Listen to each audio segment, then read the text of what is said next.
بسم اللہ الرحمن الرحیم۔ حضرت انس رضی اللہ عنہ نے بیان کیا کہ حضرت عبداللہ بن سلام رضی اللہ عنہ کو جب رسول کریم صلی اللہ علیہ وسلم کے مدینہ تشریف لانے کی خبر ملی تو وہ آپ کی خدمت میں آئے اور کہا کہ میں آپ سے 3 چیزوں کے بارے میں پوچھوں گا جنہیں نبی کے سوا اور کوئی نہیں جانتا۔ قیامت کی سب سے پہلی علامت کیا ہے؟ وہ کون سا کھانا ہے جو سب سے پہلے جنتیوں کو کھانے کے لیے دیا جائے گا؟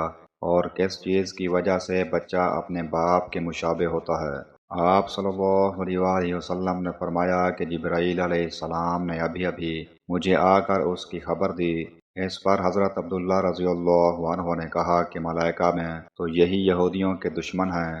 ان حضرت صلی اللہ علیہ وسلم نے فرمایا قیامت کی سب سے پہلی علامت ایک آگ کی صورت میں ظاہر ہوگی جو لوگوں کو مشرق سے مغرب کی طرف ہانک لے جائے گی۔ سب سے پہلا کھانا جو اہل جنت کی دعوت کے لیے پیش کیا جائے گا وہ مچھلی کی کلیجی پر جو ٹکڑا لٹکا رہتا ہے وہ ہوگا۔ اور بچے کی مشابہت کا جہاں تک تعلق ہے تو جب مرد عورت کے قریب جاتا ہے اس وقت اگر مرد کی منی پہل کر جاتی ہے تو بچہ اس کی شکل و صورت پر ہوتا ہے، اگر عورت کی منی پہل کر جائے تو پھر بچہ عورت کی شکل و صورت پر ہوتا ہے۔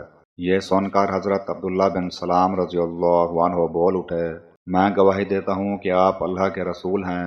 پھر عرض کیا، یا رسول اللہ، یہود انتہا کی جھوٹی قوم ہے، اگر آپ کے دریافت کرنے سے پہلے میرے اسلام قبول کرنے کے بارے میں انہیں علم ہو گیا تو آپ صلی اللہ علیہ وسلم کے سامنے مجھ پر ہر طرح کی تہمتیں دھرنی شروع کر دیں گے۔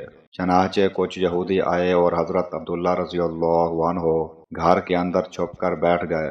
ان حضرت صلی اللہ علیہ وسلم نے ان سے پوچھا، تم لوگوں میں عبداللہ بن سلام کون صاحب ہیں؟ سارے یہودی کہنے لگے، وہ ہم میں سب سے بڑے عالم اور سب سے بڑے عالم کے صاحبزادے ہیں، ہم میں سب سے زیادہ بہتر اور ہم میں سب سے بہتر کے صاحبزادے ہیں۔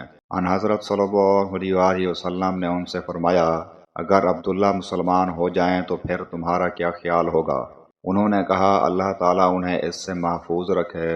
اتنے میں حضرت عبداللہ رضی اللہ عنہ باہر تشریف لائے اور کہا، میں گواہی دیتا ہوں کہ اللہ کے سوا اور کوئی معبود نہیں، اور میں گواہی دیتا ہوں کہ محمد اللہ کے سچے رسول ہیں۔